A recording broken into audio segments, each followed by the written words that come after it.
കട്ടക്കലിപ്പന്റെ IPS-കാരി. രചന doctor Vaiga Veda and Waseem Akram. അവതരണം ഷാഹുൽ മലയിൽ. എഡിറ്റിംഗ് ഷെരീജ് പൂനൂർ. ഇത് വെറുമൊരു കഥയല്ല, ചാരത്തിൽ നിന്നുയർത്തിയെഴുന്നേറ്റ ഒരു പെൺസിംഹത്തിന്റെ ഗർജനമാണ്. കണ്ണീരിനെ ചോരയായും പ്രണയത്തെ ആയുധമായും മാറ്റിയ മിത്രാലക്ഷ്മിയുടെയും അവൾക്ക് തണലായി മാറിയ ആണൊരുത്തൻ അഗ്നിദേവിന്റെയും ചോരയും പ്രണയവും കലർന്ന ഇതിഹാസം. കട്ടക്കലിപ്പന്റെ IPS-കാരി. 10 വർഷങ്ങൾക്ക് മുമ്പ് അട്ടപ്പാടിയുടെ അതിർത്തിയോട് ചേർന്നുള്ള ഒരു കൊച്ചു ഗ്രാമം. അന്ന് കനത്ത പ്രകൃതിക്ഷോഭത്തിലായിരുന്നു. ആകാശത്ത് ഇടിമിന്നലുകൾ വെട്ടിപ്പിളരുമ്പോൾ പ്രകൃതി പോലും ഭയന്നോടുന്ന ആ രാത്രിയിലാണ് 15-കാരിയായ മിത്രാലക്ഷ്മിയുടെ ജീവിതം എന്നേക്കുമായി ഇരുളടഞ്ഞത്. നാട്ടിലെ പ്രമാണിയും രാഷ്ട്രീയ കോട്ടകളുടെ അമരക്കാരനുമായ രുദ്രപ്രതാപിന്റെ കാമക്കണ്ണുകൾ ആ പാവം പെൺകുട്ടിയുടെ മേൽ പതിഞ്ഞിരുന്നു. അധികാരത്തിന്റെ ധാർഷ്ട്യത്തിൽ നിയമത്തെ പണം കൊടുത്തു വാങ്ങിയ ആ നരാധമനും കൂട്ടാളികളും ചേർന്ന് അവളുടെ കൗമാരത്തെ പിച്ചു ചീന്തി. ചോരയൊലിക്കുന്ന ശരീരവും തകർന്ന മനസ്സുമായി നീതിക്ക് വേണ്ടി കരഞ്ഞുകൊണ്ട് അവൾ ആ രാത്രിയിൽ ഓടിക്കേറിയത് പ്രാദേശിക പോലീസ് സ്റ്റേഷന്റെ പടവുകളിലേക്കായിരുന്നു. പക്ഷേ കാവലാകേണ്ടവർ അന്ന് വേട്ടക്കാരുടെ എച്ചിൽ കാശ് വാങ്ങി കാത്തു നിൽക്കുകയായിരുന്നു. സ്റ്റേഷനിലെ സബ് ഇൻസ്പെക്ടർ മിത്രയുടെ കീറിയ വസ്ത്രങ്ങളിലേക്ക് നോക്കി പരിഹസിച്ചുകൊണ്ട് പുകച്ചെരുളുകൾ അന്തരീക്ഷത്തിലേക്ക് വിട്ടു. പണക്കാരായ അവന്മാരെ ബ്ലാക്ക്മെയിൽ ചെയ്ത് കാശുണ്ടാക്കാൻ ഇറങ്ങി തിരിച്ചവളാ. നട്ടപ്പാതിരിക്ക് തെരുവിലിറങ്ങി നടക്കുന്ന ഇവളൊക്കെ വേറെന്താളാ വിളിക്കേണ്ടത്? വേശ്യാന്നല്ലാതെ SI ഹരിദാസ് ചോദിച്ചു. സ്റ്റേഷന് പുറത്ത് കുട പിടിച്ചെന്ന നാട്ടുകാർ ആൾക്ക് നേരെ തുപ്പി. ആ വാക്കുകൾ അവിടെ കാതുകളിൽ മുരുക്കി ഒഴിച്ച പോലെ പതിച്ചു. ഒരൊറ്റ രാത്രി കൊണ്ട് ഇരയാക്കപ്പെട്ടവൾ വേട്ടക്കാരിയായി മുദ്രകുത്തപ്പെട്ടു. അപമാനഭാരത്താൽ അവളുടെ അമ്മ അന്ന് രാത്രി തന്നെ തൂങ്ങി മരിച്ചു. അമ്മയുടെ ചിതയ്ക്ക് മുന്നിൽ കരഞ്ഞീർക്കാൻ മിത്രക കണ്ണീരുണ്ടായിരുന്നില്ല. കത്തുന്ന ചിതയിലെ കനലിലേക്ക് നോക്കി ചുണ്ടുകൾ വിതുമ്പി അവൾ മനസ്സിൽ പ്രതിജ്ഞ ചെയ്തു, ഇതേ തെരുവിൽ നിങ്ങളുടെയൊക്കെ തലക്ക് മുകളിൽ ഞാൻ തിരിച്ചു വരും. അന്ന് ഈ മിത്രാലക്ഷ്മി കരയില്ല, കരയിപ്പിക്കും. 10 വർഷങ്ങൾക്ക് ശേഷം ദേവഗിരി. അതേ ഗ്രാമം, അതേ ജംഗ്ഷൻ. ഇന്ന് രുദ്രപ്രതാപിന്റെ 50-ാം ജന്മദിനമാണ്. ഗ്രാമമൊട്ടാകെ ഉത്സവ പ്രതീതിയാണ്. രുദ്രപ്പന്റെ കൂറ്റൻ കട്ടൗട്ടുകൾക്ക് മുമ്പിൽ ഗുണ്ടകൾ മദ്യപിച്ച് നൃത്തം ചെയ്യുന്നു. പോലീസുകാർ പോലും അവന് വിടുവേല ചെയ്ത് സല്യൂട്ടടിച്ച് നിൽക്കുന്നു. അധികാരം കൊണ്ട് രുദ്രൻ ആ നാടിനെ വിറപ്പിച്ച് നിർത്തിയിരിക്കുന്ന നിമിഷം പെട്ടെന്നാണ് ആ ശാന്ത തകർത്തുകൊണ്ട് ദൂരെ നിന്നും സൈറൺ മുഴക്കം കേട്ടത്. ഒന്നിനു പിറകെ ഒന്നായി 3 പോലീസ് വണ്ടികൾ പൊടി പറത്തിക്കൊണ്ട് ജംഗ്ഷനിലേക്ക് പാഞ്ഞു വന്നു. രുദ്രന്റെ ഗുണ്ടകളുടെ നൃത്തം നിന്നു. ആ കറുത്ത ബലേറോ ജീപ്പിന്റെ ഡോറ് പതുക്കെ തുറക്കപ്പെട്ടു. കനത്ത ബൂട്ടിന്റെ ശബ്ദം റോഡിൽ പതിഞ്ഞു. വണ്ടിയിൽ നിന്നിറങ്ങി വന്ന രൂപം കണ്ട് അവിടെ ഉണ്ടായിരുന്ന വയോധികരായ ചിലരുടെ ശ്വാസം നിൽച്ചു. ACP മിത്രാലക്ഷ്മി IPS. തോളിൽ തിളങ്ങുന്ന നക്ഷത്രങ്ങളും തലയിൽ IPS തൊപ്പിയും കണ്ണിൽ കറുത്ത കൂളിംഗ് ഗ്ലാസും ധരിച്ച പെൺസിംഹം. 10 വർഷം മുമ്പ് ഇതേ മണ്ണിൽ നിന്നും നാടുകടത്തപ്പെട്ട ആ 15-കാരി ഇന്ന് നിയമത്തിന്റെ സർവാധികാരിയായി മടങ്ങിയെത്തിയിരിക്കുന്നു. അവളുടെ നടപ്പിൽ ഒരു ഹിംസമൃഗത്തിന്റെ ഗാംഭീര്യമുണ്ടായിരുന്നു. രുദ്രപ്രതാപിന്റെ വലതു കൈയായ കാളിയൻ എന്ന ഗുണ്ട കയ്യിലെ വടിവാളും വീശോട് മുന്നിലേക്ക് അഹങ്കാരത്തോടെ നടന്നു വന്നു. എടി പെണ്ണേ, ഇത് രുദ്രപ്രതാപിന്റെ സാമ്രാജ്യമാ. ഇവിടെ പോലീസ് വണ്ടിയുടെ സൈറൺ മുഴക്കാൻ നിനക്ക് ആരാടി അനുവാദം തന്ന്? പഴയ ചരിത്രമൊക്കെ മറന്നുപോയോ നീ? മിത്ര പതുക്കെ തന്റെ കൂളിംഗ് ഗ്ലാസ് മാറ്റി. ആ കണ്ണുകളിൽ സൂര്യന്റെ തീക്ഷ്ണതയുണ്ടായിരുന്നു. അവളൊന്ന് പുഞ്ചിരിച്ചു, മരണത്തിന്റെ പുഞ്ചിരി. അടുത്ത നിമിഷം വായുവിൽ ഉയർന്ന മിത്രയുടെ ബൂട്ടിട്ട കാലുകൾ കാളിയന്റെ നെഞ്ചിൽ ആഞ്ഞു പതിച്ചു. 100 കിലോയിലധികം ഭാരമുള്ള ആ ഗുണ്ട ജംഗ്ഷനിലെ രുദ്രപ്രതാപിന്റെ ഫ്ലക്സ് ബോർഡും തകർത്തുകൊണ്ട് റോഡിലേക്ക് തെറിച്ചു വീണു. കൂടിയുന്ന ഗുണ്ടകൾ ഞെട്ടിയൊരടി പുറകോട്ട് മാറി. മിത്ര തന്റെ അരയിലെ സർവീസ് റിവോൾവർ എടുത്ത് വായുവിലേക്ക് 2 തവണ വെടിതീർത്തു. ആ ശബ്ദം ദേവഗിരി ഗ്രാമത്തെ നടുക്കി. ഈ മിത്രക്ക് അനുവാദം മുകളിലിരിക്കുന്ന ദൈവത്തിനല്ലാതെ ഈ മണ്ണിലെ ഒരു നരാധമന് അവകാശമില്ല. 10 വർഷം മുമ്പ് ഇതേ ജംഗ്ഷനിൽ വെച്ച് ഒരു പെൺകുട്ടിയെ വേശ്യ എന്ന് വിളിച്ച് നിങ്ങൾ ആക്രോശിച്ചപ്പോ നിങ്ങളുടെ ഈ നിയമം ഉറങ്ങിയായിരുന്നു. പക്ഷേ ഇന്ന് ആ നിയമത്തിന്റെ ചട്ടക്കൂട് തീർക്കാൻ വരുന്നവരുടെ നെഞ്ചു വിളർക്കാൻ ഈ മിത്രാലക്ഷ്മിയുടെ ചാർജ് എടുത്തിട്ടുണ്ടെങ്കിൽ അത് കഴിഞ്ഞുപോയ കണക്കുകൾ പലിശ സഹിതം തീർക്കാനാണ് കളി. അതിനി ഞാൻ നിയന്ത്രിക്കും. അന്ന് രാത്രി പോലീസ് ക്വാർട്ടേഴ്സിലെ തന്റെ മുറിയിൽ യൂണിഫോം അഴിച്ചു വെച്ച് മിത്ര ജനാലക്കരികിൽ നിന്നു. പുറത്ത് കനത്ത മഴ പെയ്യുന്നുണ്ടായിരുന്നു. കയ്യിലെ ചായക്കപ്പിലേക്ക് നോക്കുമ്പോൾ അവളുടെ കടുപ്പമുള്ള മുഖം പതുക്കെ ഒരു സാധാരണ പെൺകുട്ടിയുടേതായി മാറി. കണ്ണുകളിൽ വിരഹത്തിന്റെ നോവ് പടർന്നു.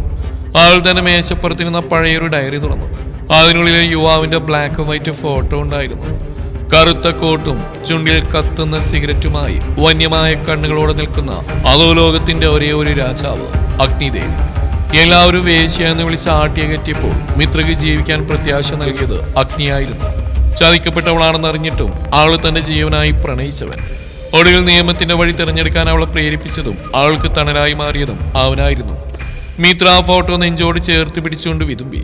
അഗ്നി, എല്ലാവരും എന്നെ ചവിട്ടിയരച്ചപ്പോ നീ തന്ന പ്രണയ എന്നെ ഇന്ന് ഇവിടെ വരെ എത്തിച്ച്. നിയമത്തിന്റെ വെളിച്ചത്തിൽ ഞാൻ നിൽക്കുമ്പോൾ എനിക്ക് കാവലായി ഇരുളിൽ നീയുണ്ടെന്ന ധൈര്യം, അതാണ് എൻ്റെ കരുത്ത്.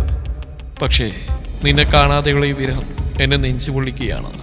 അർദ്ധരാത്രി രുദ്രപ്രതാപിന്റെ രഹസ്യമണൽ കടത്ത് കേന്ദ്രവും ആയുധപുരയും സ്ഥിതി ചെയ്യുന്ന കോംപ്ലക്സ്. തങ്ങളുടെ സാമ്രാജ്യത്തിലേക്ക് ഒരു പുതിയ ലേഡി ഓഫീസർ കയറി വന്നതിന്റെ ഭയത്തിൽ രുദ്രന്റെ ആളുകൾ അവിടെ ആയുധങ്ങൾ ഓടി ചെയ്യുകയായിരുന്നു. പെട്ടെന്ന് ഗോഡൌണിന്റെ വലിയ ഇരുമ്പ് ഷട്ടർ തകർത്ത് മിത്രയുടെ ജീപ്പ് അകത്തേക്ക് പാഞ്ഞു കയറി. ജീപ്പിന്റെ ബോട്ടിൽ നിന്ന് ലാത്തിയുമായി മിത്ര താഴേക്ക് ചാടി. തോക്കുകളും വടിവാളുമായി 30ഓളം ഗുണ്ടകൾ അവളെ വളഞ്ഞു. രുദ്രന്റെ പ്രധാന ഗുണ്ടകളിൽ ഒരുവൻ പറഞ്ഞു, മാഡം, ഇത് കാട്ട നിയമമാ. ഇവിടെ കയറി ഒരുത്തിനും ജീവനോടെ പുറത്തു പോയിട്ടില്ല. തോക്ക് താഴെ. മിത്ര തന്റെ കയ്യിൽ തോക്ക് ദൂരേക്ക് എറിഞ്ഞു. എന്നിട്ട് തന്റെ കയ്യിലെ ലാത്തി ഇരു കൈകൾ കൊണ്ട് മുറുക്കി പിടിച്ചു. തോക്കിന്റെ തണലിൽ മാത്രം ജീവിക്കുന്നവളല്ലേ ഈ മിത്ര.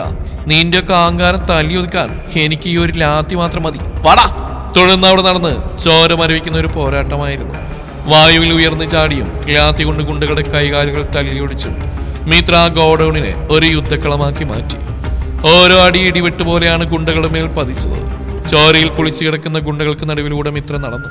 ആളുടെ മുഖത്ത് ആ ചോരത്തുള്ളികൾ തെറിച്ചു വീണിരുന്നു. രുദ്രന്റെ പ്രധാന ഗുണ്ടയായ ജാക്സന്റെ കഴുത്തിൽ തന്റെ ബൂട്ടിട്ട കാലുകൾ കൊണ്ട് അമർത്തി അവൻ ശ്വാസം കിട്ടാതെ പിടഞ്ഞു. എന്നെ കൊന്ന രുദ്രനെ നിന്നെ വെറുതെ വിടില്ല. അത് കേട്ടതും മിത്രാന്റെ മുഖത്തേക്ക് കാർക്കിച്ച് തുപ്പി. ശേഷം പറഞ്ഞു, പോയി പറ നിന്റെ രുദ്രനോട്.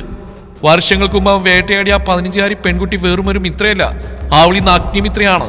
ആട്ടത്തിന് തുടക്കമിട്ട് നിങ്ങളാണെങ്കിൽ അത് തീർക്കുന്നതും ഈ മിത്രാലക്ഷ്മി ആയിരിക്കും.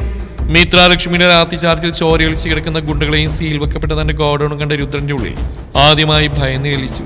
കഴിഞ്ഞ 10 വർഷമായി ആ നാട്ടിൽ അവൻ എഴുതുന്നായിരുന്നു നിയമം. പക്ഷേ ഇന്ന് ആ നിയമ പുസ്തകം ഒരു പെണ്ണെഴുത്തുകൊണ്ട് തിരുത്തി കുറിക്കപ്പെട്ടിരിക്കുന്നു. തന്റെ ആഡംബര ബംഗ്ലാവിലെ സോഫയിലിരുന്ന് മധ്യ ക്ലാസ് തറയിലേക്ക് എറിഞ്ഞുടച്ചുകൊണ്ട് രുദ്രനെ ആക്രോശിച്ചു. 10 വർഷം മുമ്പ് എന്റെ കാൽ കീഴിൽ കിടന്ന് ജീവന് വേണ്ടി യാചിച്ചു ഒരു അനാഥ പെണ്ണാവള് ഇന്ന് IPS തൊപ്പി വെച്ച് എന്നെ നെഞ്ചത്തോട്ട് കയറാൻ നോക്കുന്നോ? അവളെ നിയമം കൊണ്ട് നേരിടാൻ പറ്റില്ല. അവളെ ഇല്ലാതാക്കണം. നാളെ നേരം പുലരുമ്പോ ആ മിത്രയുടെ ശവ ഈ നാട്ടിൽ അഴുക്കുചാലിൽ കിടക്കണം. അയാൾ തന്നെ അന്തർ സംസ്ഥാന ഗുണ്ടാ സംഘത്തെ മിത്രയെ വധിക്കാൻ ചുമതലപ്പെടുത്തി. കൃത്യമായ ഒരു കെണിയായിരുന്നു അവർ ഒരുക്കിയത്. അടുത്ത ദിവസം വൈകുന്നേരം നഗരത്തിൽ നിന്നും ഗ്രാമത്തിലേക്കുള്ള വിജനമായ കാട്ടുപാതയിലൂടെ മിത്രയുടെ ഔദ്യോഗിക ജീപ്പ് കടന്നുപോവുകയായിരുന്നു. പെട്ടെന്ന് റോഡിന് കുറുകെ ഒരു വലിയ മരം ഒടിഞ്ഞു വീണു. ഡ്രൈവർ സഡൻ ബ്രേക്ക് ഇട്ടു. വണ്ടി നിൽക്കേണ്ട താമസം. കാട്ടിൽ ഒളിച്ചിരുന്ന 30ലധികം സായുധരായ കൊടുങ്കുറ്റവാളികൾ ജീപ്പ് വളഞ്ഞു. ആർ മിത്രയുടെ വണ്ടിക്ക് നേരെ തുരുതുരാ വെടിയുതിർത്തു. ഡ്രൈവർക്കും കൂടെ ഉണ്ടായിരുന്ന പോലീസുകാരൻ തൽക്ഷണം വെടിയേറ്റു. മിത്ര വണ്ടിയിൽ നിന്നും പുറത്തേക്ക് ചാടി റോഡരിയിൽ ഒരു വലിയ പാറയ്ക്ക് പിന്നിൽ അഭയം പ്രാപിച്ചു. ആളുടെ കയ്യിലെ സർവീസ് റിവോൾവറിലെ വെടിയുണ്ടകൾ തീർന്നു കഴിഞ്ഞിരുന്നു. ശത്രുക്കൾ വട്ടമിട്ട് അവളെ വളഞ്ഞു കഴിഞ്ഞു. തോക്കുകളുമായി ആർ മിത്രയ്ക്ക് നേരെ അടുത്തു വന്നു. മരണം തൊട്ടുമുമ്പിൽ നിൽക്കുമ്പോഴും മിത്രയുടെ കണ്ണുകളിൽ ഭയമില്ലായിരുന്നു. പകരം ഒരു പുഞ്ചിരിയായിരുന്നു. കാരണം ആ കൊടുങ്കാട്ടിലെ കാറ്റിന് പോലും ആൾക്ക് സുപരിചിതമായൊരു സുഗന്ധമുണ്ടായിരുന്നു. കത്തുന്ന സിഗരറ്റിന്റെയും വന്യമായ പുരുഷത്വത്തിന്റെയും സുഗന്ധം. പെട്ടെന്ന് ആ കൊടുങ്കാടിനെ നടുക്കിക്കൊണ്ട് ഒരു ബുള്ളറ്റിന്റെ വന്യമായ ശബ്ദം മുഴങ്ങിക്കേട്ടു. കാതടിപ്പിക്കുന്ന ആ ശബ്ദം കേട്ടതും രുദ്രന്റെ ഗുണ്ടകൾ ഭയത്തോടെ ചുറ്റും നോക്കി. ഇരുളടഞ്ഞ കാട്ടുപാതയിലൂടെ ഹെഡ്ലൈറ്റിന്റെ തീക്ഷ്ണമായ വെളിച്ചം വായിച്ച് ഒരു കറുത്ത റോയൽ എൻഫീൽഡ് ബുള്ളറ്റ് പാഞ്ഞു വന്നു. വണ്ടി ഓടിച്ചിരുന്ന ആളുടെ മുഖം വ്യക്തമല്ലായിരുന്നു. തലയിൽ കറുത്ത ഹൂഡി തൊപ്പിയും ചുണ്ടിൽ കനലായി കത്തുന്ന ഒരു സിഗരറ്റും. ആ ഒരു വണ്ടി കൃത്യം മിത്രക്കുമ്പിൽ കൊണ്ടുചെന്ന് നിർത്തി. ശേഷം അവൻ പതുക്കെ ബുള്ളറ്റിൽ നിന്ന് താഴെ ഇറങ്ങി തന്റെ തലയിലെ ഹൂഡി മാറ്റി. Agnidev, the king of dark world. കണ്ണുകളിൽ വന്യമായ പ്രണയവും നരകത്തിന്റെ അഗ്നിയും ഒളിപ്പിച്ച അധോലോകത്തിന്റെ ഒരേ ഒരു സുൽത്താൻ. അവൻ വന്നും കാട്ടിലെ കാറ്റിന്റെ ഗതി പോലും മാറി. ആരാടാ നീ? രുദ്രണ്ണന്റെ ആളുകളെ ഞങ്ങള് മരിക്കാഗ്രഹം മാറികളാ. ഗുണ്ടാതലവനെ തോന്നിപ്പിക്കുന്ന ഒരു പറഞ്ഞു. അഗ്നി തന്റെ ചുണ്ടിലെ സിഗരറ്റ് പതുക്കെ വിരലുകൾ കൊണ്ട് താഴേക്ക് ഇട്ടു. എന്നിട്ട് അത് തന്റെ ബൂട്ടിട്ട കാലുകൾ കൊണ്ട് ചവിട്ടി അണച്ചു. അവൻ ആ ഗുണ്ടയുടെ നേരെ നടന്നു. തന്റെ ഘനഗാംഭീര്യമായ ശബ്ദം ആ കാടിനെ വിറപ്പിച്ചു. നിന്റെ കാണുന്ന രുദ്രനോട് പോയി പറ, മിത്രാലക്ഷ്മി ധരിച്ചിരിക്കുന്ന ഈ കാക്കി യൂണിഫോം ഈ രാജ്യത്തിന്റെ നിയമമായിരിക്കാം. പക്ഷേ ആ യൂണിഫോമിനുള്ളിൽ സ്പന്ദിക്കുന്ന ഒരു ഹൃദയമുണ്ട്. അത് ഈ അഗ്നിദേവിന്റെ സാമ്രാജ്യമാ. എന്റെ സാമ്രാജ്യത്തിലേക്ക് അതിക്രമിച്ചു കയറി അവളെ തൊടാൻ നോക്കിയ ഒന്ന് നിർത്തിയ ശേഷം നിന്റെയൊക്കെ തലയറുത്ത് ഞാൻ ഈ കാട്ടിലെ കുറുനരികൾക്ക് തീറ്റയായി കൊടുക്കും. അടുത്ത നിമിഷം അഗ്നി തന്റെ കോട്ടിനുള്ളിൽ നിന്നും 2 ലോഡഡ് പിസ്റ്റളുകൾ പുറത്തെടുത്തു. കാട് വെടിയച്ചുകൾ കൊണ്ട് പ്രകമ്പനം കൊണ്ടു. ഒരൊറ്റ മിനിറ്റ് അഗ്നിയുടെ വെടിയുണ്ടകൾ ഒന്നിനു പുറകെ ഒന്നായി ഗുണ്ടകളുടെ നെഞ്ചു പിളർന്ന് ചോര തെറിച്ച് വീണ് കാട്ടുപാത ചുവന്നു. ബാക്കിയായ ഗുണ്ടകൾ ആയുധങ്ങൾ ഉപേക്ഷിച്ച് ജീവനം കൊണ്ട് ഓടിയിരുന്നു. പോരാട്ടം കഴിഞ്ഞ് തോക്കിൽ നിന്ന് പുകയുന്നുണ്ടായിരുന്നു. അഗ്നി പതുക്കെ തിരിഞ്ഞടന്ന് മിത്രയുടെ അരിയിലേക്ക് വന്നു. Flash back. 10 വർഷങ്ങൾക്ക് മുമ്പ് എല്ലാം നഷ്ടപ്പെട്ട് തെരുവിൽ വേശി എന്ന് വിളിക്കപ്പെട്ട മിത്ര ട്രെയിനിന് മുന്നിൽ ചാടി മരിക്കാൻ റെയിൽവേ ട്രാക്കിൽ ചെന്ന് നിന്ന ആ രാത്രിയിലാണ് അവൾ ആദ്യമായി അഗ്നിയെ കാണുന്നത്. അന്ന് രാത്രി ചോരക്കറ പുരണ്ട വസ്ത്രങ്ങളുമായി കരയുന്ന മിത്രയുടെ കൈകൾ പിടിച്ച് റെയിൽവേ ട്രാക്കിൽ നിന്ന് മാറ്റി നിർത്തിയത് അഗ്നിയായിരുന്നു. എന്തിനാണ് ഈ ചാവാൻ നോക്കുന്നത്? നിന്നെ ഈ അവസ്ഥയിലാക്കിയവരുടെ ചിതക്ക് തീ കൊളുത്തിയിട്ടല്ലേ നീ ചാവേണ്ടത്? എനിക്ക് ആരുമില്ല, എല്ലാവരും എന്നെ വേശിയെന്ന് വിളിച്ച് ആട്ടി കയറ്റി. എനിക്ക് നീതി കിട്ടില്ല. ആരാളുടെ കണ്ണീർ തുടച്ചുകൊണ്ട് പറഞ്ഞു. നിയമം പണക്കാരുടെ കൂടെ ആയിരിക്കാം, പക്ഷേ ഈ അഗ്നി നിന്റെ കൂടെ ഉണ്ടായിരിക്കും.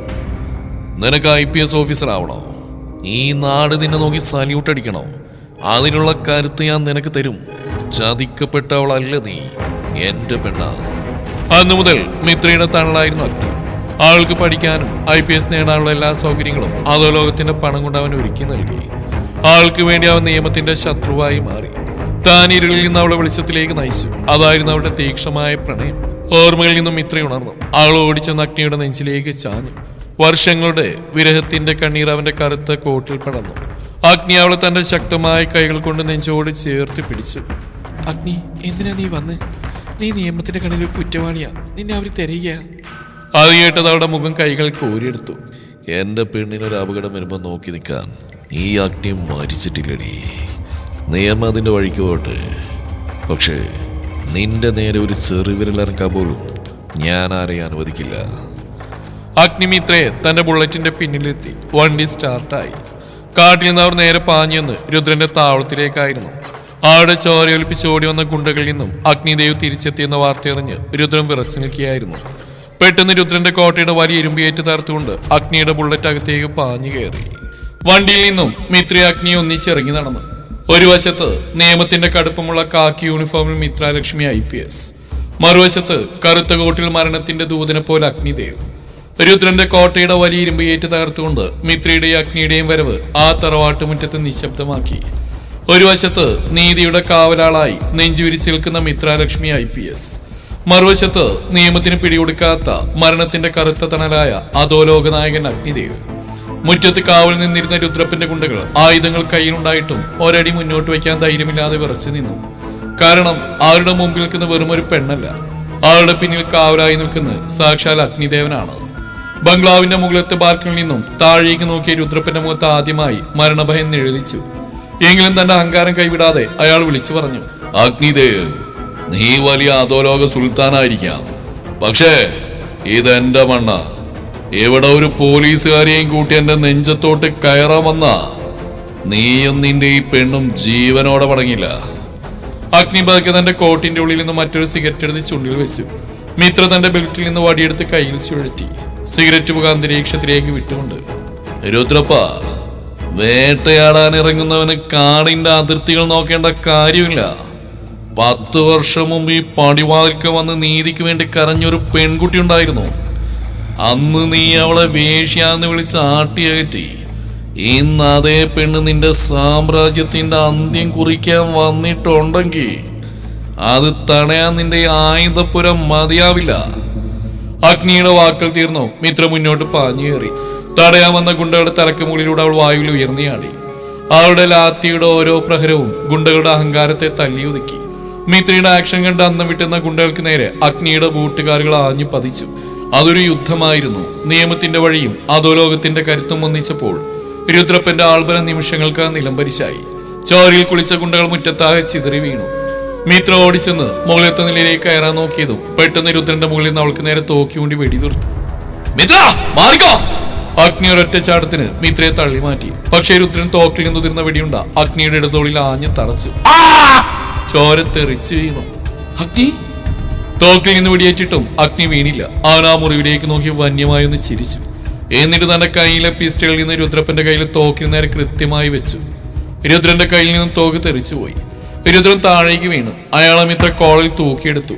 10 വർഷത്തെ പ്രതികാരത്തിന്റെ കനൽ അവളുടെ കണ്ണുകളിൽ ജ്വലിച്ചു നിന്നു. ആൾ തന്റെ റിവോൾവർ രുദ്രപ്പനെ നെറ്റിക്ക് നേരെ വെച്ചു. നിന്നെ പോലെയുള്ള നരാധമന്മാർ ഈ ഭൂമിയിൽ ജീവിക്കാൻ യോഗ്യരല്ലടാ. എന്റെ കൗമാരത്തെ പിച്ച് ചീന്തിയപ്പോ, എന്റെ അമ്മയെ മരണത്തിലേക്ക് തള്ളിവിട്ടപ്പോ നീ ചിരിച്ച ചിരിയുണ്ടല്ലോ, അതിനുള്ള മറുപടി ഇതാ. ആൾ ട്രിഗറിൽ വിരലമർത്താൻ ഒരുങ്ങിയതും ചോരയൊലിക്കുന്ന തോളുമായി അഗ്നിയുടെ കൈകളിൽ പിടിച്ചു. വേണ്ട മിത്ര, നീ വെടിയുതിർത്താൻ നീ തോറ്റുപോകും. നിന്നെ നിയമത്തിന്റെ കാവലാളാക്കാൻ വേണ്ടി ഞാൻ ഒഴുക്കിയ ചോരക്കും കണ്ണുനീരിനും പിന്നെ വിലയുണ്ടാവില്ല. ഇവനെ നിയമത്തിന് മുമ്പിൽ കൊണ്ടുവന്ന് നീ ഒരു IPS ഓഫീസറായി ഇവന്റെ തല കുനിപ്പിക്കണം. അതാണ് ഈ അഗ്നിക്ക് നീ തരുന്ന ഏറ്റവും വലിയ ഗുരുദക്ഷിണ. അഗ്നിയുടെ വാക്കുകൾ മിത്രയുടെ ഉള്ളിൽ തറച്ചു. ആളുടെ കണ്ണുകളിൽ നിന്നും കണ്ണീര് ഒലിച്ചിറങ്ങി. ആൾ പതുക്കെ തോക്ക് താഴേക്ക് താഴ്ത്തി രുദ്രപ്പന്റെ കയ്യിൽ വിലങ്ങ് വെച്ചു. രുദ്രനെ പോലീസ് ജീപ്പിലേക്ക് കയറ്റി. പരിക്കേറ്റ അഗ്നിയെ മിത്ര തന്റെ വണ്ടിയിലേക്ക് കയറ്റാൻ ഒരുങ്ങി. എന്നാൽ ആ വിജയ നിമിഷത്തിന്റെ സന്തോഷം അധിക നേരം നീണ്ടു നിന്നില്ല. ദൂരെ നിന്നും ജില്ലാ പോലീസ് സൂപ്രണ്ടിന്റെയും വലിയൊരു പോലീസ് പടയുടെയും വണ്ടികൾ സൈറൺ മുഴക്കി അങ്ങോട്ടേക്ക് പാഞ്ഞു വന്നു. രുദ്രപ്പൻ നേരത്തെ തന്നെ ഉന്നത ഉദ്യോഗസ്ഥരെ പണം കൊടുത്ത് സ്വാധീനിച്ചിട്ടുണ്ടായിരുന്നു. വണ്ടിയിൽ നിന്നിറങ്ങിയ SP നേരെ മിത്രയുടെ അടുത്തേക്ക് വന്നു. മിത്രലക്ഷ്മി, യു ആർ അണ്ടർ സസ്പെൻഷൻ. നിയമം കയ്യിലെടുത്തതിനും സംസ്ഥാനം തിരയുന്ന മോസ്റ്റ് വാണ്ടഡ് ക്രിമിനൽ അഗ്നിദേവിനെ സഹായിച്ചതിനും നിങ്ങളെ സർവീസിൽ നിന്ന് സസ്പെൻഡ് ചെയ്യുന്നു. കൂടാതെ അഗ്നിദേവിനെ എൻകൗണ്ടർ ചെയ്യാനുള്ള ഓർഡർ മുകളിൽ നിന്ന് വന്നിട്ടുണ്ട്. അടുത്ത നിമിഷം 20ഓളം പോലീസുകാർ തങ്ങളുടെ റൈഫിളുകൾ അഗ്നിയുടെയും മിത്രയുടെയും നേരെ ചൂണ്ടി. താൻ വിശ്വസിച്ച നിയമം തന്നെ വീണ്ടും ചതിച്ചിരിക്കുന്ന തിരിച്ചറിവിൽ മിത്ര ഞെട്ടിത്തരിച്ച് നിന്നു. രുദ്രൻ ജീപ്പിനുള്ളിൽ നിന്ന് ഉറക്കെ അട്ടഹസിച്ചിരിക്കാൻ തുടങ്ങി. അഗ്നി ചോരയിലിക്കുന്ന തോളുമായി മിത്രയെ നോക്കി. രുദ്രന്റെ പണം വാങ്ങിയ ജില്ലാ പോലീസ് സൂപ്രണ്ട് ഹരിശങ്കറിന്റെ ഭീഷണിക്ക് മുമ്പിൽ മിത്രലക്ഷ്മി ഒരു അടി പോലും പിന്നോട്ട് മാറിയില്ല. തോളിൽ നിന്ന് ചോര വാർന്നൊഴുകുമ്പോഴും അഗ്നിദേവ് ഒരു പാറ പോലെ ഉറച്ചു നിന്നു. യൂണിഫോമിന്റെ വരം പറഞ്ഞു ഒത്തിരി അങ്ങ് തുള്ളി മിത്രേ. നീ സസ്പെൻഷനില്ല. ഇനി അഗ്നിദേവ് ഇവൻ ഈ കാട്ടിൽ വെച്ച് പോലീസിനെ ആക്രമിക്കാൻ ശ്രമിച്ചത് വെടിയേറ്റ് മരിച്ചു എന്ന് നാളെ പത്രത്തിൽ വരും. അതാണ് എന്റെ എൻകൗണ്ടർ സ്കെച്ച്. SP-യുടെ ആജ്ഞയിട്ടതും 5-6 പോലീസുകാർ തോക്കുകളുമായി അഗ്നിക്ക് നേരെ അടുത്തു. എന്നാൽ ആ വന്യമായ ഇരുട്ടിലേക്ക് ഒരു പുതിയ വാഹനം ഇരച്ചു കയറി വന്നു. ഒരു മിലിറ്ററി ഗ്രീൻ ആംഡ് വെഹിക്കിൾ. ബ്രേക്കിട്ട് നിന്നു. അതിൽ നിന്നും കയ്യിലൊരു പമ്പ ആക്ഷൻ ഷോട്ട് ഗണ്ണുമായി ഒരാൾ ഇറങ്ങി. വിക്രാന്ത്. അഗ്നിയുടെ വലം കൈയും അധോലോകത്തെ പടത്തലവനും. കണ്ണുകളിൽ മരണത്തിന്റെ തണുപ്പുള്ള വിക്രം തന്റെ ഷോട്ട് ഗൺ വായുവിലേക്ക് വെടിവെച്ചു. കാടൊന്നായി വിറച്ചു. അവനൊപ്പം അത്യാധുനിക ആയുധങ്ങളുമായി അഗ്നിയുടെ 20ഓളം സൈനികരും കാട്ടിൽ നിന്നും പ്രത്യക്ഷപ്പെട്ടു. പോലീസുകാരെ ഞെട്ടിപ്പോയി. വിക്രം ഷോട്ട് ഗൺ തോളിൽ വെച്ചുകൊണ്ട്, ഹരിശങ്കറെ, നിന്റെ കാക്കി ഷർട്ടിനുള്ള ബഹുമാനം കൊണ്ടാണ് എന്റെ പിള്ളേര് തോക്കൾ താഴേക്ക് പിടിച്ചിരിക്കുന്നത്. ഈ നിൽക്കുന്ന അഗ്നിദേവന്റെ മേലൊരു പോറലെങ്കിലും ഉണ്ടായാ നീ തിരിച്ചു പോകുന്ന ഈ ജീപ്പിലായിരിക്കില്ല, ആംബുലൻസിലായിരിക്കും. കളി മാറ്റാൻ നോക്കണ്ട, അത് നിനക്ക് നല്ലതിനാവില്ല. അഗ്നിയുടെ സാമ്രാജ്യം മുഴുവൻ അവിടെ നിരന്നു കഴിഞ്ഞു എന്ന് മനസ്സിലാക്കിയ SP പതുക്കെ പിന്നോട്ട് മാറി തന്റെ വയർലെസ് സെറ്റിലൂടെ പുതിയൊരു ഉത്തരവ് നൽകി. Shooters, open fire. രുദ്രൻ നേരത്തെ തന്നെ കാട്ടിനുള്ളിൽ ഒളിപ്പിച്ചെടുത്തിരുന്ന തമിഴ്നാട്ടിലെ പ്രൊഫഷണൽ സ്നൈപ്പേഴ്സും ഗുണ്ടകളും മിത്രക്കും അഗ്നിക്ക് നേരെ തുരിതുരാ വെടിതീർക്കാൻ തുടങ്ങി. പോലീസും ഗുണ്ടകളും ഒന്നിച്ചുള്ള ഒരു വലിയ ചക്രവ്യൂഹമായിരുന്നത്. പെട്ടെന്നൊരു സ്നൈപ്പർ ബുള്ളറ്റ് അഗ്നിയുടെ നെഞ്ചിന് നേരെ പാഞ്ഞു വന്നു. പരിക്കാരൻ അഗ്നിക്ക് മാറാൻ കഴിഞ്ഞില്ല.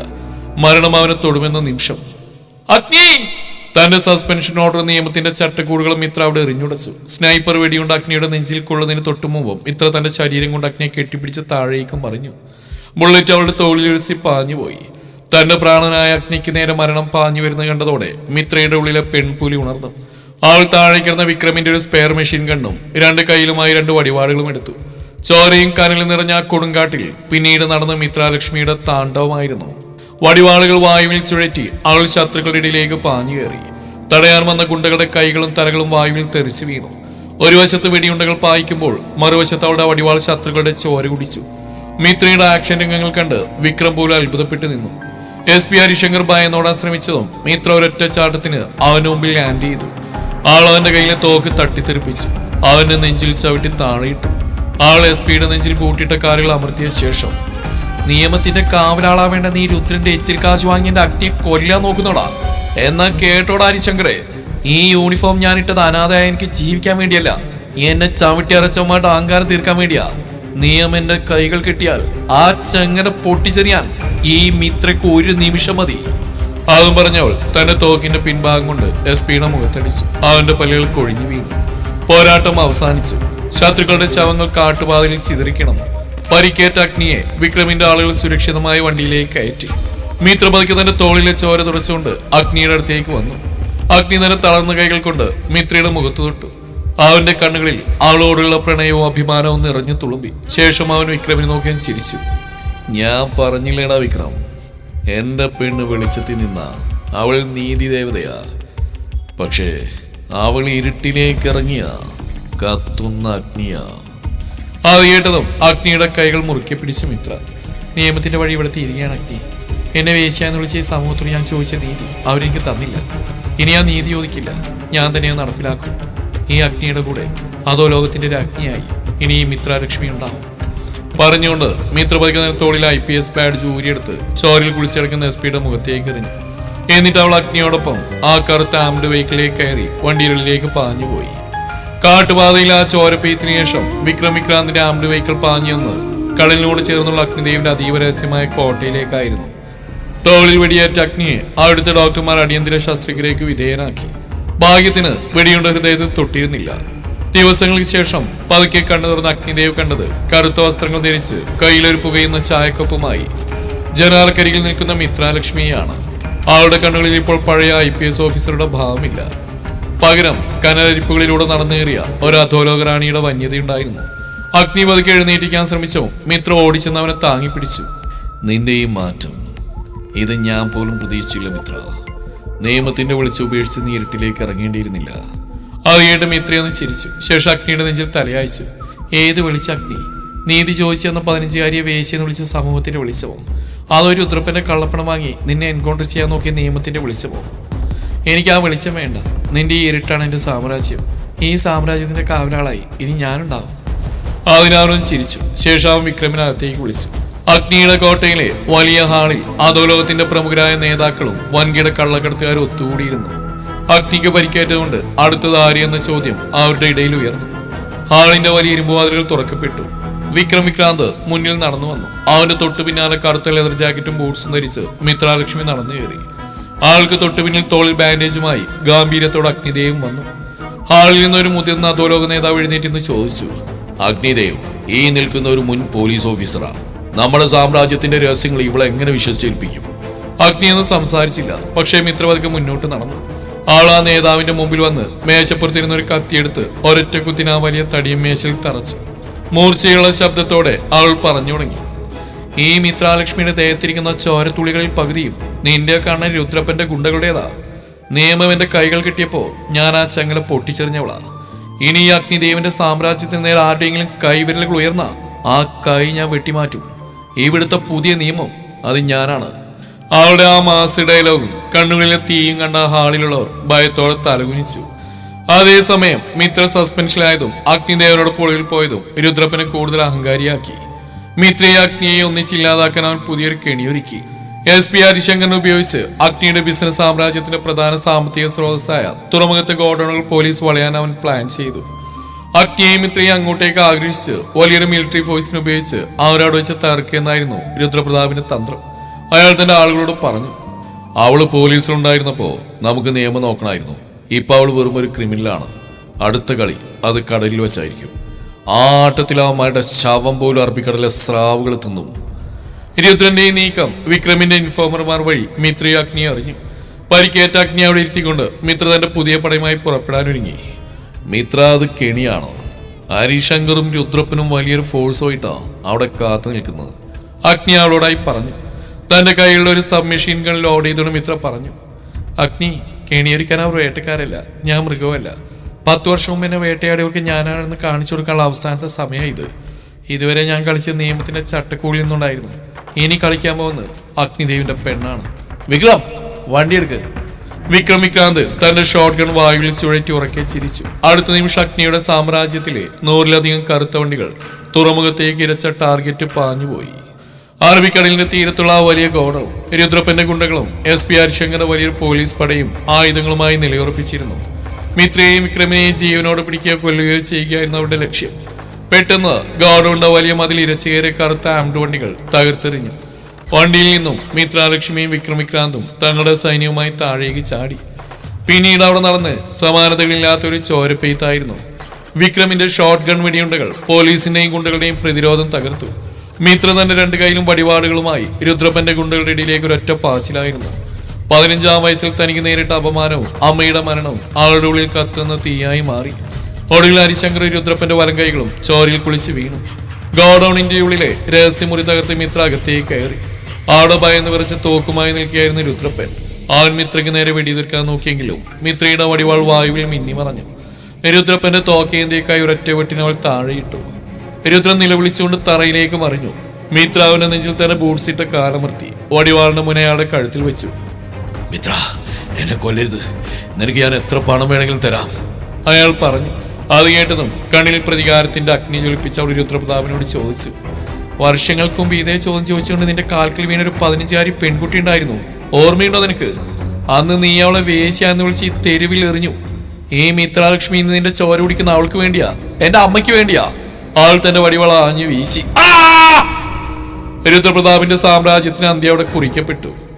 ആ രാത്രി പെയ്തു ഓർന്നു. പുലർച്ചെ കടൽ തീരത്ത് ആഡംബര ബംഗ്ലാവിലെ വലിയ കോണിപ്പടികൾ കയറി മിത്ര അകത്തേക്ക് വരുമ്പോൾ അവളുടെ കൈകളിലും മുഖത്തും രുദ്രപ്രതാപിന്റെ ചോരത്തുള്ളികൾ പറ്റിപ്പിടിച്ചിട്ടുണ്ടായിരുന്നു. മുറിയിലെ തോളിലെ മുറിയുമായി ജനാലക്കരികൾ നിൽക്കുകയായിരുന്നു അഗ്നിദേവ്. മിത്ര പതുക്കെ തന്റെ കയ്യിലെ വടിവാൾ താഴേക്കിട്ടു. ആ വന്യമായ പ്രതികാരഭാവമെല്ലാം മാറി. അവൾ പാവം മിത്രയായി മാറി. അഗ്നി തിരിഞ്ഞു നോക്കി. അവൾ ഓടിച്ചെന്ന് അവന്റെ നെഞ്ചിലേക്ക് പടർന്നു കയറി അവനെ മുറുകെ കെട്ടിപ്പിടിച്ചു. അഗ്നി തന്റെ പരിക്കൻ കൈകൾ കൊണ്ട് അവളുടെ മുഖത്തെ ചോരത്തുള്ളികൾ പതുക്കെ തുടച്ചു മാറ്റി. ആ വന്യമായ അന്തരീക്ഷത്തിൽ അവരുടെ പ്രണയം കനലായി ജ്വലിച്ചു. എല്ലാം കഴിഞ്ഞില്ലേ വേണ്ടേ? അഗ്നിപതി അവളുടെ മുടിയഴിയിൽ തലോടിക്കൊണ്ട് ചോദിച്ചു. അത് കേട്ടത് അവന്റെ ചുണ്ടുകളിലേക്ക് നോക്കി കണ്ണീരോടെ പറഞ്ഞു. എല്ലാം തീർന്നു അഗ്നി. ഇനി ഞാൻ ആർക്കും വേണ്ടിയല്ല, നിനക്ക് വേണ്ടി മാത്രം ജീവിക്കും. അഗ്നിപതിക്ക് അവളെ തന്നിലേക്ക് വലിച്ചടുപ്പിച്ചു. ഇരുവരുടെയും ശ്വാസത്തിന്റെ ചൂടാമുറിയിൽ പടർന്നു. ആരും കൊതിച്ചു പോകുന്നത്ര തീവ്രവും വന്യവുമായ ഒരു ചുംബനത്തിലൂടെ വർഷങ്ങളുടെ വിരഹവും വേദനയും ആ പ്രണയത്തിൽ ഉരുകിത്തീർന്നു. അവനവളെ തന്റെ കൈകളിൽ കോരിയെടുത്ത് കട്ടിലേക്ക് കിടത്തി. അവളുടെ നെറ്റിയിലും കണ്ണുകളിലും ചുണ്ടുകളിലും പ്രണയത്തിന്റെ മുദ്രകൾ പതിപ്പിച്ചു. കടൽ വഴിയിലൂടെ നടന്നേറേണ്ട ആത്മാക്കൾ അങ്ങനെ ഒരൊറ്റ ശരീരമായി മാറി. പിറ്റേന്ന് രാവിലെ ശാന്തമായ കടൽ തീരം. സൂര്യപ്രകാശം വെള്ളമണൽ തട്ടി തിളങ്ങുന്നു. കടലിലേക്ക് നീണ്ടു നിൽക്കുന്ന ജെട്ടിയിൽ അഗ്നിയുടെ ആഡംബര ബോട്ട് കിടക്കുന്നുണ്ടായിരുന്നു. വെള്ളവസ്ത്രം ധരിച്ച് അതിസുന്ദരിയായ മിത്ര അഗ്നിയുടെ കൈകൾ ചേർത്ത് പിടിച്ച് നടന്നു വന്നു. അവിടെ കപ്പലിന് മുമ്പിൽ വിക്രമന്റെ പതിവ് ശരിയോടെ നിൽപ്പുണ്ടായിരുന്നു. ദേ മേഡം, നിങ്ങളുടെ സാമ്രാജ്യം ഇനിയുടെ സുരക്ഷിതമാണ്. രുദ്രപ്രതാപം പോലീസും തീർന്നു. എന്റെ കടമ ഇവിടെ കഴിയുന്നു. ഇനി നിങ്ങളുടെ ഈ മനോഹരമായ പ്രണയജീവിതത്തിന് ഞാൻ തടസ്സമായി നിൽക്കുന്നില്ല. ഞാൻ എന്റെ പഴയ വഴിയിലേക്ക് തിരിച്ചു പോകുന്നു. അഗ്നി മുന്നോട്ട് വന്ന് വിക്രമിനെ കെട്ടിപ്പിടിച്ചു. മിത്ര വിക്രമിന്റെ കൈകൾ പിടിച്ച് നന്ദിപൂർവ്വം പുഞ്ചിരിച്ചു. വിക്രം പതുക്കെ തന്റെ ആംഡ് വണ്ടിയെടുത്ത് ഹോൺ മുഴക്കി ആ പാതയിലൂടെ ദൂരേക്ക് മറഞ്ഞു. അഗ്നി മിത്രയെ പുറകിലൂടെ കെട്ടിപ്പിടിച്ച് ആളുടെ തോളിൽ മുഖം വെച്ചു. അവരൊന്നിച്ച് ആ ശാന്തമായ കടലിലേക്ക് നോക്കി നിന്നു. കനലുകൾ ഒടുങ്ങി. പ്രണയത്തിന്റെ പുതിയൊരു പുലരി അവർക്കായി അവിടെ ഉദിച്ചുയർന്നു. അഗ്നിമിത്ര വെറുമൊരു പ്രതികാരത്തിന്റെയോ പ്രണയത്തിന്റെയോ കഥയല്ല. അത് നമ്മുടെ ഇടയിൽ ജീവിക്കുന്ന അല്ലെങ്കിൽ ജീവിക്കാൻ മറന്നുപോയ എത്രയോ പെൺകുട്ടികളുടെ കണ്ണീരിന്റെ നേർചിത്രമാണ്. 15-ാം വയസ്സിൽ മിത്രാലക്ഷ്മിയുടെ ആത്മാഭിമാനം തെരുവിൽ വലിച്ചെറിയപ്പെട്ടപ്പോൾ അവളെ വേട്ടയാടിയ നരാധമന്മാരെക്കാൾ ക്രൂരമായി പെരുമാറിയത് ഈ സമൂഹമാണ്. ഇരയാക്കപ്പെടുന്ന പെണ്ണിന്റെ വസ്ത്രത്തിന്റെ നീളവും അവൾ പുറത്തിറങ്ങുന്ന സമയവും നോക്കി അവളുടെ ചാരിത്രത്തിന് വിലയിടുന്ന, അവളെ വേശ്യ എന്ന് വിളിച്ച് ആക്ഷേപിക്കുന്ന വിചിത്രമായൊരു നീതിശാസ്ത്രമാണ് ഇന്ന് നമുക്ക് ചുറ്റുമുള്ളത്. നീതി കൊടുക്കേണ്ട നിയമവും കാവലാവേണ്ട സമൂഹവും കണ്ണടയ്ക്കുമ്പോൾ ഒരു പെൺകുട്ടിക്ക് മുമ്പിലൂടെ അവശേഷിക്കുന്നത് ഒന്നുകിൽ മരണത്തിന്റെ കയമാണ്, അല്ലെങ്കിൽ മിത്രയെ പോലെ ചാരത്തിൽ നിന്ന് ഉയർത്തി എഴുന്നേൽക്കുന്ന കനൽ വഴികളാണ്.